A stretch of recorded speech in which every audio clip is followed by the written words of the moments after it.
We are Onyx Imaging. We are the highest rated and most reviewed printer service center in Oklahoma.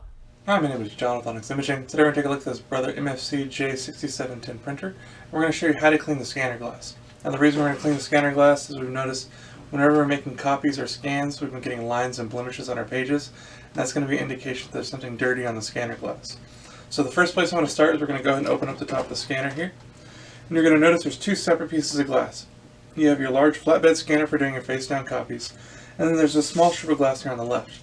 And what the small strip of glass is for is whenever you're making copies with this top document feeder, all that's being done here in this small strip of glass on the left. So the reason that's important is depending on when you're noticing those blemishes occurring, whether it's when you're doing face down copies or when you're using this top document feeder, that's going to tell you which piece of glass you need to focus most of your cleaning on. So that's just a good troubleshooting tip. Once you have that figured out, you're going to need a lint-free cloth, your favorite kind of glass cleaner. If you don't have glass cleaner available, you can use something like rubbing alcohol, but glass cleaner is definitely preferred. And then the biggest tip I can give you is to please always apply your cleaner directly to your cloth, never to the glass on the printer.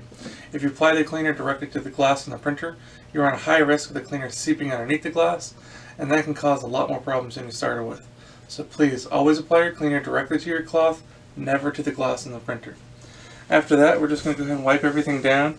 Want to remove any kind of dust, dirt, fingerprints, any kind of ink buildup, whiteout buildup, tape, anything like that.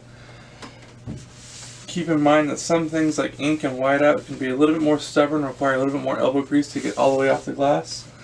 So you just want to wipe everything off until you're happy with the way everything looks, and if you feel like you got everything off, give it one quick visual inspection. Make sure you don't see anything on there. If you do, just go over those little stubborn spots a few more times until you're happy with them. Once you're happy with the way everything looks, I would recommend doing a test copy or a test scan. In this case, since I cleaned both pieces of glass, I would try from both methods.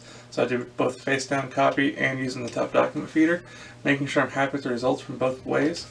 If I'm happy with it, then you're good to go and you're back up and printing. If you're still getting some faint blemishes or faint lines, there's still something on that scanner glass that's just a little harder to see, repeat the cleaning process again and that should take care of it. If you have any questions or concerns, please feel free to reach out to Onyx. We'd love to help answer those for you. Also, if there's any way we can help supply with any of your printer or office supply needs, please feel free to reach out to Onyx. We'd love to help supply this for you as well. We hope you have a great day and you're back up and printing. Thank you. Thank you for watching. If you're interested in how you can receive free labor on all of your service calls, as well as how to qualify for free printer upgrades, contact us today. We are here for all of your printer and office supply needs.